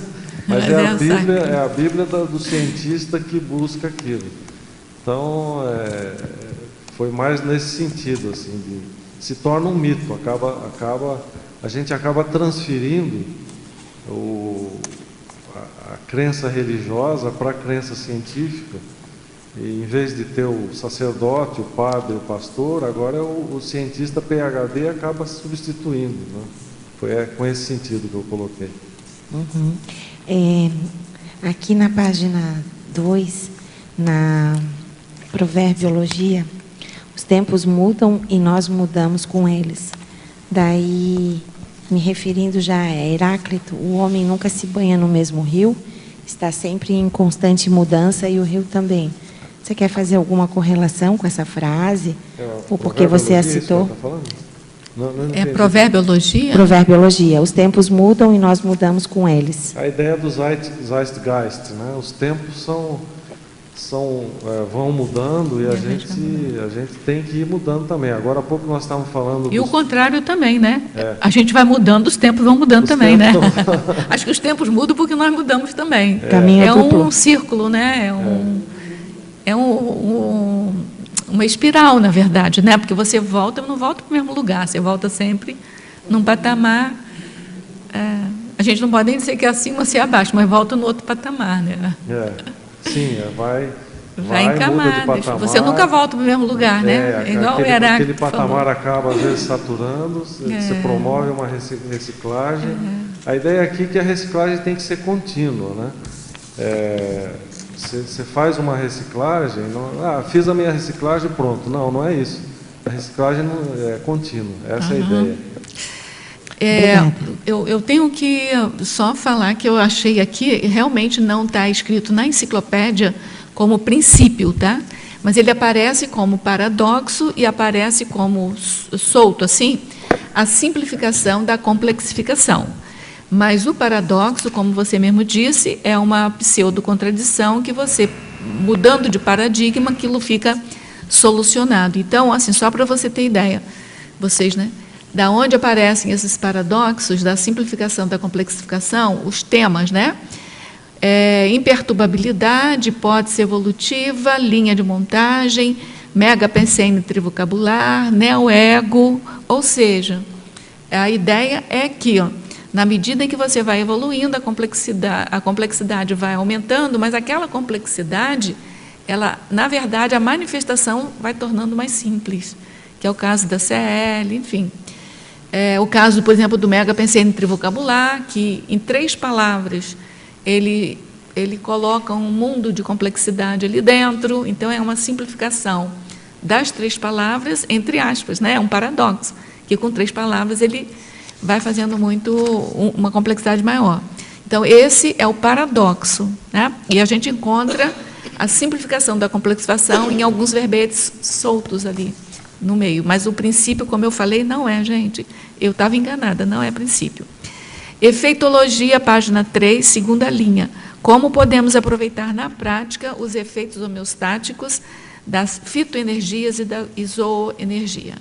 Na vida prática, é isso que a gente acabou de falar aqui. Foz do Iguaçu é um excelente lugar aqui para experimentar as fitoenergias, né? As energias das plantas. Basta fazer uma pequena visita aí, ter algumas horas ali nas cataratas para sentir essas energias. Vários tipos de energias nós temos aqui, da água, ar, né, das plantas. As zooenergias, basta quem tem um animal doméstico, a gente tem nossas cachorrinhas lá em casa, já pode sentir isso, a energia dos animais também, na prática, são experiências assim que comprovam essa extrapolação da intrafisicalidade. Bom, parabéns pelo verbete. Obrigado. Eu queria retomar um pouquinho a discussão da ciclologia e o diálogo que vocês tiveram sobre a questão da ciência. Eu estava refletindo aqui e pensei na seguinte questão. A ciência ela tem muito que contribuir para o nosso paradigma consciencial. Só que a gente tem que tirar a parte do trafor da ciência, que é a questão do método científico. É onde ele vai ajudar também nessa questão das verdades absolutas.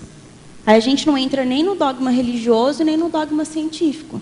Acho que se tiver um método de trabalho, excluindo essa questão do ceticismo que você falou, mas no ponto da experiência, a ciência tradicional ela tem muito que ajudar, principalmente quem vem da origem religiosa e parapsíquica. Então, assim, a ciência convencional ela contribui, o método científico contribui, só que a gente tem que ter muito cuidado para não cair justamente nessa questão de achar que sempre foi assim, o raciocínio é o mesmo e tem que continuar. Você sabe onde que eu vejo que não é tanto assim? Até porque o professor Waldo falava, né, que a gente tinha que pegar o melhor ou menos pior de cada coisa. E a ciência foi o menos pior que ele encontrou. Sim, concordo. Né? É que... como é que eu vou dizer isso? A ciência, primeiro, ela é toda estatística, a maioria dela, né, é todo com resultado estatístico, é tudo com método mais indutivo do que dedutivo, e tudo isso acarreta erros. E outra coisa, a variabilidade da consciência, né, é muito ampla, né? Então, assim, a minha preocupação é de achar que o método científico é algo que a gente faz aqui igual, tal, quando é lá. Ele pode ajudar na estruturação do raciocínio da pesquisa conscienciológica. Não que ele tem que ser copiado. Sim, mas, por exemplo, ele não dá conta, por exemplo, eu não estou descartando, não, até porque a gente usa, né, a gente fala do método científico, mas, assim... por exemplo, ele não dá conta de um raciocínio parapsíquico.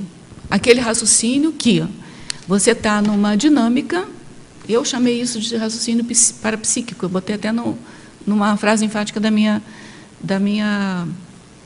de um dos verbetes meus. Você está lá numa dinâmica.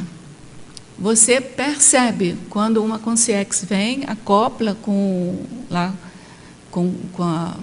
o coadjutor, não era nem o EPICOM. Você vê ela saindo, mas vê assim, como eu estou vendo aqui. Aquilo ali, na minha opinião, foge completamente a qualquer tipo de raciocínio da ciência. Qualquer.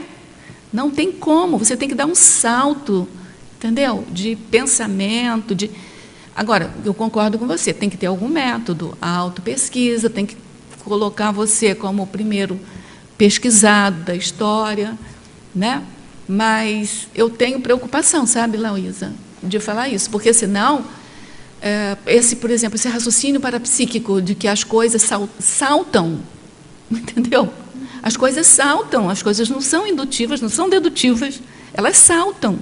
Não, mas entendeu? Na minha... Aí, o que você vai fazer?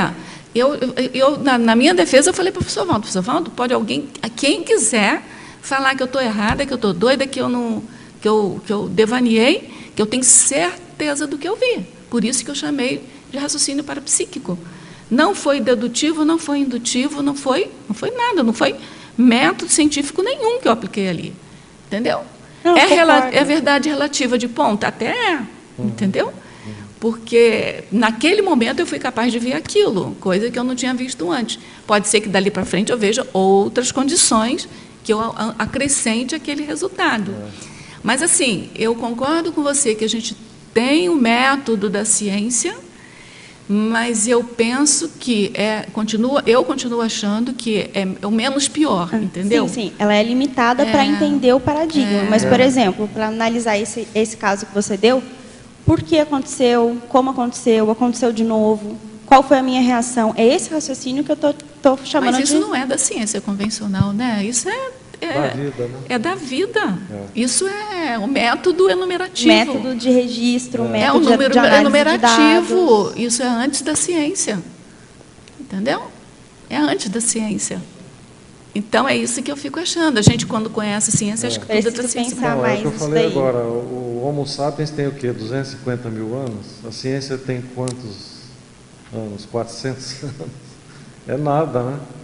É muito pouco em relação a toda a história. E a ideia aqui também não é abandonar a ciência, não. Pois é, a gente não está falando isso. Assim, né? A minha história ela vem do parapsiquismo. Eu, nessa vida, que eu estou mais dentro desse raciocínio científico. E esse raciocínio científico que eu falo me ajuda a sair do dogmatismo religioso e místico. Entende? É um exercício que eu tenho feito para não ficar só no fenômeno. Entende? No meu caso, talvez seja a minha experiência. Isso é importante para mim. Para mim, para o Ex, no caso. Exato. Mas será que não é uma necessidade sua de você se prender na... Pode ser minha, para eu não cair na automimese do passado, enfim. Então, isso para mim, quando toca nesse assunto, eu presto atenção. Eu falo, não, peraí, eu tenho que ter um raciocínio científico para não cair no Daí é só você fazendo sua autopesquisa. É só você fazendo sua autopesquisa para saber até que ponto isso está te prendendo também, entendeu? É isso que eu te falei, esse raciocínio parapsíquico, ele salta. Aí o pessoal, é quântico. Não é quântico, porque o quântico é elétrico, é eletronótico, né? É matéria. É uma coisa diferente, entendeu? E vai depender de cada um mesmo. Agora, a metodologia, o método, vem lá do Descartes, antes do Descartes, lá da Grécia do antiga. método que eu estou falando. O método, mas não é necessariamente o método científico. O método enumerativo, pelo que eu ouvi do professor Valdo, ele já fazia lá na época lá dos romanos, lá de trás ainda, né? Antes da ciência grega. Antes da ciência grega, entendeu? Bom, gente, adorei o debate. Não sei, Lauriza, se você gostou. O ideal seria que a gente tivesse mais tempo para... para isso, para sair daqui pensando. Eu acho que acreditando e concordando. O ideal fosse que a gente tivesse mais tempo para continuar esse debate aqui, mas, infelizmente, não vou poder deixar você fazer a sua pergunta, porque o tempo já se esgotou. Já são... Tá bom? E agora, sabe o que significa isso? Eu sempre falo para o verbetógrafo, é que quando ficam questões a serem mais discutidas, pessoas com microfone a fazerem perguntas, ou, às vezes, perguntas aqui de teletertuliano serem feitas, para mim é um indicativo de que que o verbetógrafo teria que fazer muito mais verbetes para defender aqui sobre o assunto, entendeu? É que o assunto não se esgotou, você não concorda? É um indicador. Então, aí vai ser ótimo. Então, assim, a gente parabeniza você pelo verbete, pelas nossas discussões aqui. Nós agradecemos a todos vocês aqui presentes, ao tertuliano, teletertuliano e ao teletertuliano verbetógrafo do dia. E contamos com a presença de vocês diariamente aqui, né, de 12h30 a 2h30 da tarde. Passamos, então, para os nossos comerciais. Tá? As pontuações da tertúlia de hoje são 32 assinaturas no livro de presença, 15 perguntas presenciais e 18 perguntas enviadas online. Temos 5 convites. A Sofia com o curso Consim Cobaia, o André Chataloff com o campo proéxico, a Mara Vargas com 40 manobras energéticas, o Amaro Krob com a 2ª semana de tenepsologia e o Eucárdio com o encontro dos enciclopedistas. Boa tarde a todos. Em nome da Côncius, comunicamos vocês que amanhã, sexta-feira, dia 14, das 15 às 20h30, acontecerá o curso Consim Cobaia, na sede da Côncius, no discernimento, aqui em Foz do Iguaçu. No curso Consim Cobaia, forma-se um campo interassistencial homeostático, para a identificação de trafores, trafares e trafais, através da autoavaliação de uma folha do livro Conscienciograma, que é o manual para conhecermos a nós mesmos. Investimento, R$ 160, com incluso um breve coffee break. Informações e inscrições poderão ser obtidas e feitas através dos telefones código de área 45, fones 2102-1460 ou pelo celular 99-994-1460. Aguardamos vocês e muito obrigada. Boa tarde a todos e todas. Nós estamos aqui representando a Apex para falar sobre o curso de imersão Campo Proéxico. O que é o curso de imersão? Ele é um campo energético proéxico que visa a ampliação da autolucidez quanto à programação existencial, o realinhamento com as autoprioridades evolutivas, a correção do curso evolutivo pessoal na vida intrafísica. Para quem não conhece, ele é aos moldes do ECP3 e ECP2. Tanto que o pré-requisito deste curso é mínimo, é da pessoa ter feito apenas palestras, conhecer a Conscienciologia. Quando que será? No dia 18 de agosto, então estamos chegando perto, às 15 horas, começa sexta-feira, termina no domingo às 17 horas, aonde? Aqui do lado, no Hotel Mabu Interlúdio. Maiores informações, www.apexinternacional.org. Você pode entrar em contato também aqui com o CAEC, 45 2102 1499. E também convidamos para que todo sábado, às 15h30, a Apex tenha uma palestra pública gratuita no formato EAD. Entre no nosso site e participe. Obrigado. Boa tarde. A ACIP convida todos para o curso 40 Manobras Energéticas, que acontecerá nos dias 28, 29 e 30 de julho, aqui em Foz do Iguaçu, na sede da ACIP no Discernimento.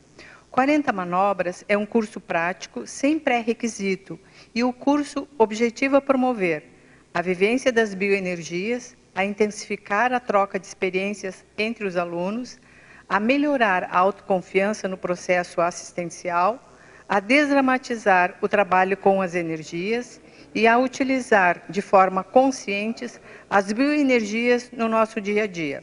São 3 dias de malhação energética, reflexões e debates sobre as experiências vivenciadas no campo. Informações e inscrições pelo telefone 45 2102 1421. Repetindo, 45 2102 1421. E também pelo e-mail acip@acip.com. O professor é o EPICOM Mário Oliveira. Muito obrigada.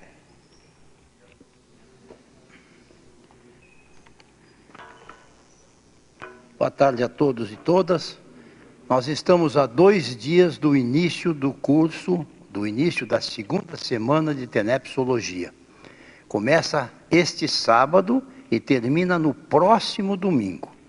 Neste sábado, dia 15 e 16 de julho, o professor Mário Oliveira estará dando o curso Tenepsograma. No dia 17, Desafios e Superações da Consciência Inenepsável, com a professora Cíntia Alves. 18, 19, 20 e 21, à noite, das 19 às 21 horas, exatamente igual ao Desafios e Superações da Consciência Inenepsável, que também é à noite, das 19 às 21h30, a equipe da EC Tenepes estará dando o curso Evolução Tenepsística, com foco na Tenepes 24 horas, Paraambulatório e OFIEX. Dia 22 de julho, o professor Luiz Gonçalves, é já no sábado seguinte, não é? O professor Luiz Gonçalves está dando o curso Tenepes e Pacifismo. E no dia 23, fechando a semana, o campo parapsíquico tenepsológico com alto desafio e Tenepes, com a EPICOM Adriana Lopes. Eu estou me dirigindo especialmente ao pessoal que mora aqui em Foz do Iguaçu ou na região, nos arredores. Esse curso tem um preço excelente, e a gente queria que vocês fizessem um contato com o CAEC, através do telefone 2102-1499, para verem ali as condições. As condições são excelentes. Para aquelas pessoas que são voluntários do CAEC, para aqueles colegas que são voluntários da Unicim e para aqueles colegas que são voluntários da ACIP, há um preço especial à disposição de vocês lá no CAEC, lá na recepção do CAEC. Alguém que queira fazer o curso e tenha com alguma dificuldade, ou alguém que saiba que um colega seu está querendo fazer o curso e está com alguma dificuldade, faça a sua proposta, que com certeza nós receberemos a pessoa lá com toda a satisfação. Muito obrigado a todos.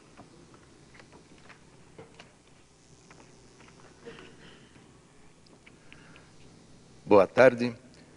Faltando apenas um mês e uma semana, eu estou anunciando aqui, em nome da Enciclosapis, a realização do primeiro encontro de enciclopedistas da Conscienciologia, que será realizado nos dias 18, 19 e 20 de agosto próximos, aqui no CAEC. O objetivo principal é reunir estudiosos de culturas, épocas, pensadores, autores dos diferentes períodos históricos do enciclopedismo, podendo a inscrição ser presencial e também online. Serão 15 conferências e 8 pósteres que estarão à disposição dos interessados. As inscrições poderão ser feitas pelo telefone do CAEC, 45 21 02 14 99, ou diretamente ao e-mail caec@caec.org. Obrigado.